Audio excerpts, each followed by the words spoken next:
Right. Right. Should be good. Right. So if you just explain how it is we met in the first place.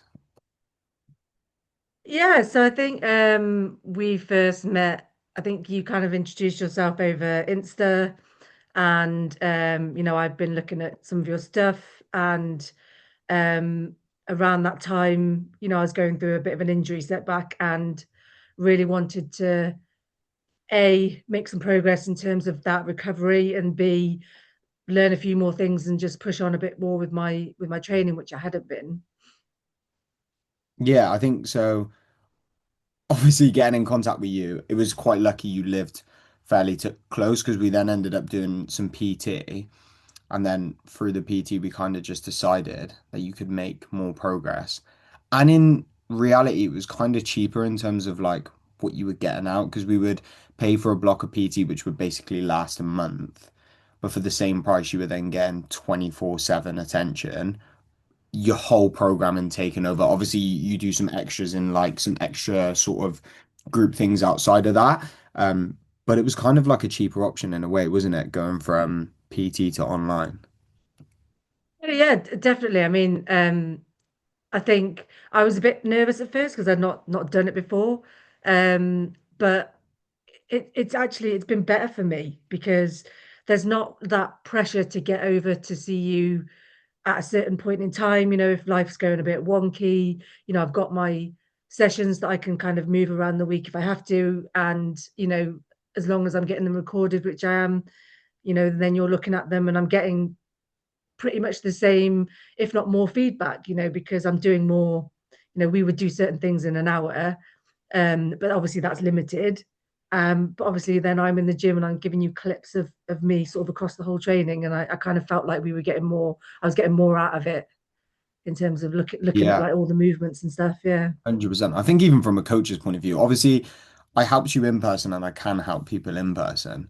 But I'll be lying if I said it wasn't easier to break something down very, very slowly on a video. And it's a lot easier to do that. And you can get some very more in-depth feedback. And because we're both good at talking, sometimes like those PT sessions be like we still get work done, but we would yap for most of it. Whereas now you'll send across your videos and we can yap somewhere else, or when I see you at a comp or something like that, it we can then yap them, but we probably get more done because it's all online now. So if you just sort of explain where you were at beforehand and sort of what you were doing beforehand compared to kind of the things you're doing now.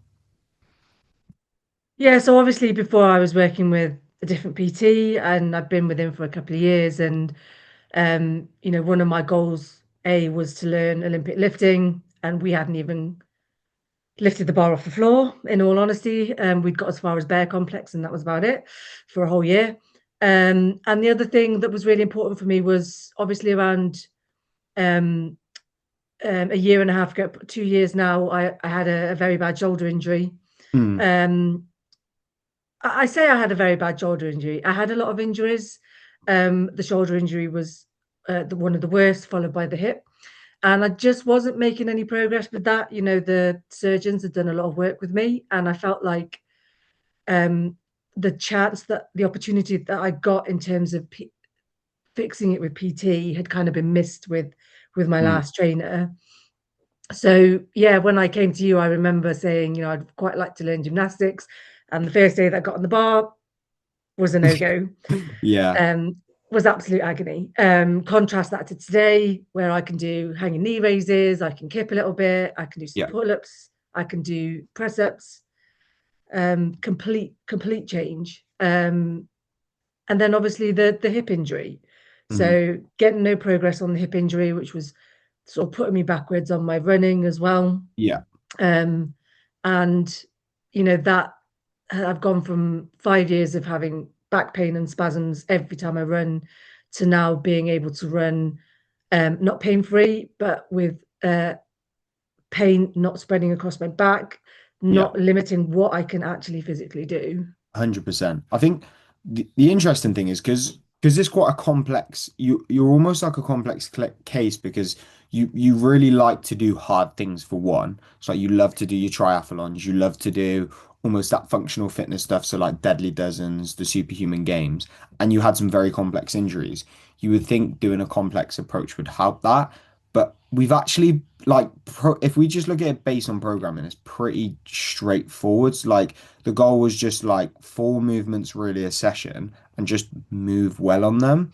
And I think for you, it was actually pulling you back a bit because you were doing a lot. You're doing a lot of training. Yeah. So I think one of the best things we done was almost take a little bit of a step back. So it's like not having to kill yourself every session, still getting a good amount and putting some intent in there, but stepping back. So how do you feel like the step back has been for you? Because I can imagine it would have been tough at first as well. You know, it actually wasn't because I think what I've learned from you is those basics, the strict press, strict, pull, and the squats and hinges, like the basis of everything. Mhm. And I kind of feel like before I trained with you, I was doing movements, but those sort of simple parts of it, I wasn't doing it properly and I wasn't learning it properly. Mhm. And going back to those basics and just learning how to be strong in those really simple basic movements has just underpinned everything that we've done going forwards.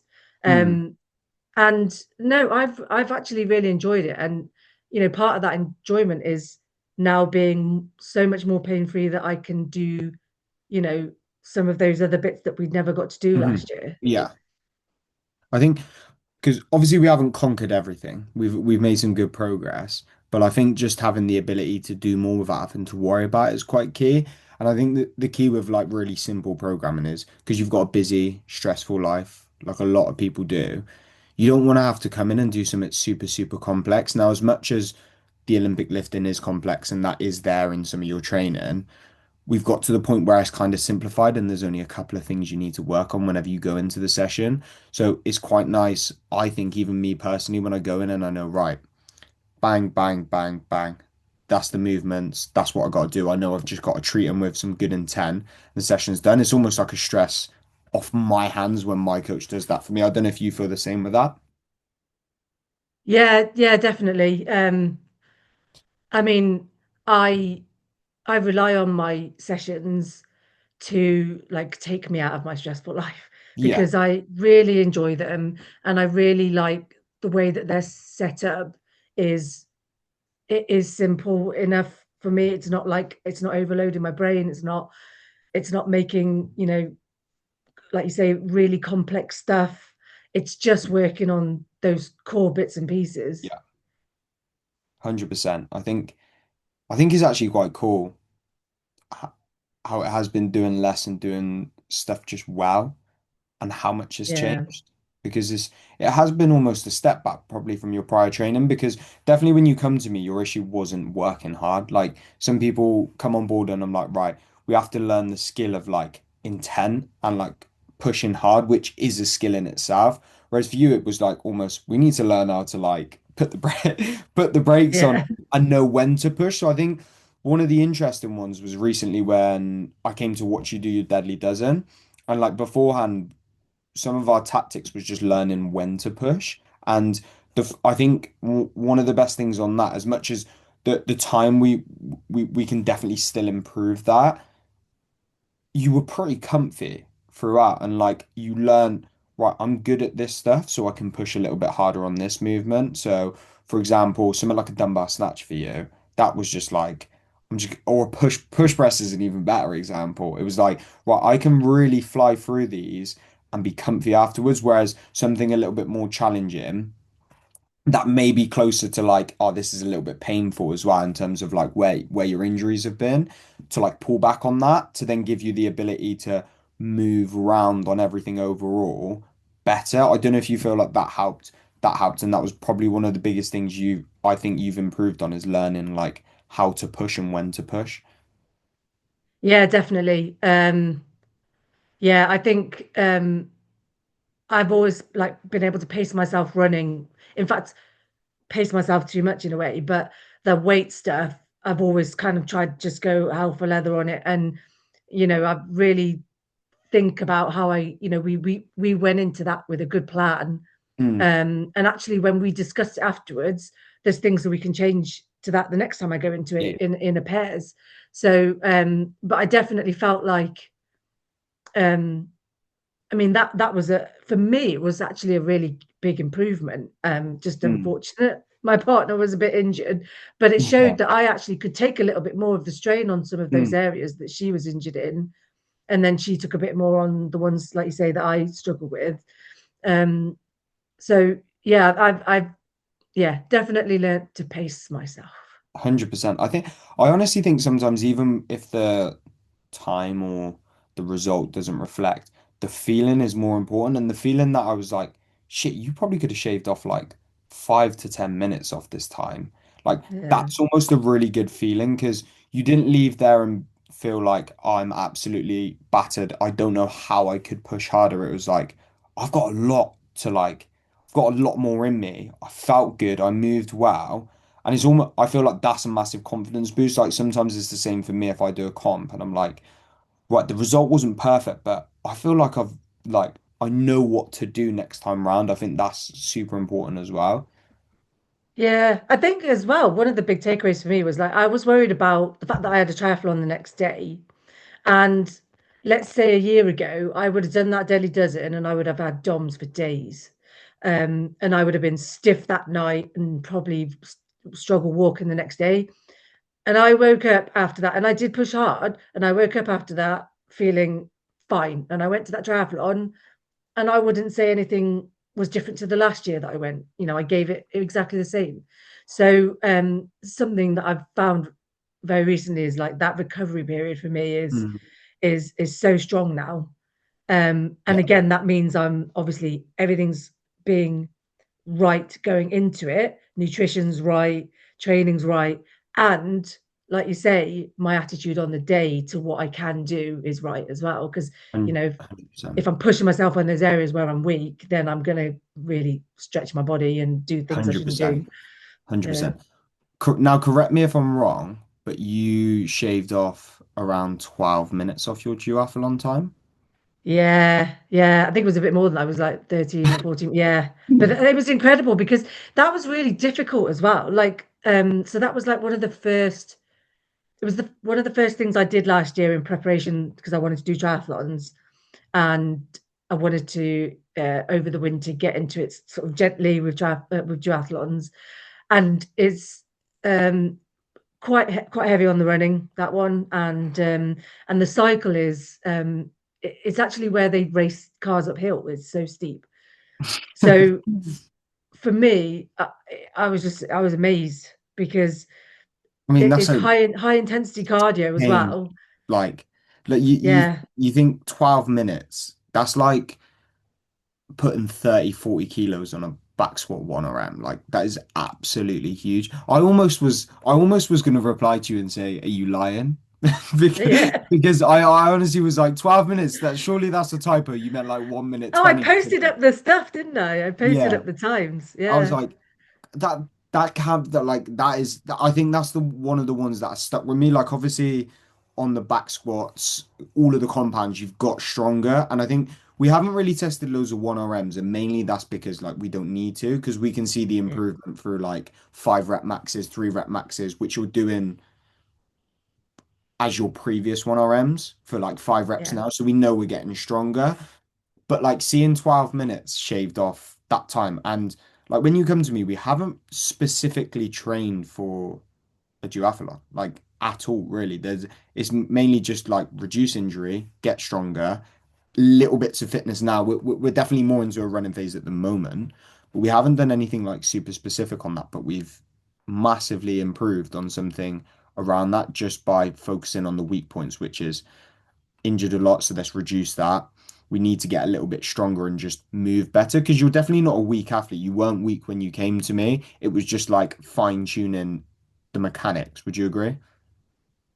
Yeah, I think you've helped me realize a bit more of what I can do as well, because I don't think I'd ever been asked or told to push through certain weights and limits. And then you're like, yeah, go 10 kilos heavier, Yeah. you know, go heavier next week, go heavier the next day, go heavier the next day in the programming. And it's like, yeah, like why haven't I been doing that? Yeah. Like, yeah. 100%. I think that is a block for a lot of people. Like, even for myself, like sometimes when I get programmed like an EMOM and it's like, I want you to do 20 reps at this weight, and I'm like, no, like that's Yeah. not possible. But like, no, a good coach isn't going to program you something like that is completely impossible. And sometimes, like, even me as a coach, like, it's actually quite nice to have someone doing that and kind of making you doubt that you could do that, and then doing it, you're like, oh shit, I can actually do that. It's just I didn't think I could. So I do think that's really nice. So what would you say one of the I know there's probably a few and we've kind of touched on them already. What would you say is one of the biggest lessons you've learned since joining up? I think you're saying data over drama has been really pivotal for me because I think I can get really down about where I am, or if I'm seeing someone Mm, in the gym doing something and I'm thinking, why can't I do that? Um, and then it's like, I think, oh, I haven't made any progress. And then it's like you're like, look at this week to that week. And I'm like, oh yeah. Um, and, and the results, like, just this year, everything's just been better. And I can't wait to do some of the new challenges this year that I just wouldn't have been able to do last year. So 100%. I think it is keeping that focus on being consistent in your training, following the plan, and like it will come. 100%. There's got to be a bit of patience somewhere. And I think like you've had patience with a lot of things, but it hasn't like you haven't seen anything to keep you going. Like you've seen the little bits of progress and then bang, 12-minute PB comes and then like something else will come along the way. But you have been very patient, which I think is super important. And a lot of people want something within 8 weeks. And I think you signing up for the year, which you did around like November, December times, I think proves that. And anyone that I've coached that has signed up for a long period of time always gets the best results because the commitment's like right in front of them. Like I know there's a financial commitment, but like even if it's subconsciously, you're like, that's a whole year of work. Like you're committing to it. Whereas if someone signs up for 12 weeks, it's not like they can't see progress, but I do not believe they're as committed as someone like you who have gone, right, the year's here, I'm gonna go for it. So just to finish on it, if someone was thinking about signing up, what would be your advice? What would you say to them? I'd say do it. I mean, when I have friends that complain about whatever PT they're with, I'm like, come to Connor, like he'll sort you out. Yeah, I think there's no downsides. Like you can train people for any event that they want to do. It's not like, just high rocks or just CrossFit or just anything, because you use those real those basics of everything, and people get strong in everything. Um, so yeah, I like I say, I've I've been sort of singing your praises around to everybody, and everybody can see the sort of progress that I've been making. My Deadly Dozen partner was so impressed how much I took off her plate at Leicester, compared to when we'd run last time when she took a bit off my plate. So Hmm, um, yeah, it's yeah. go for it. Yeah, exactly. Brilliant. Yeah. Thank you for that. I'm just gonna stop recording.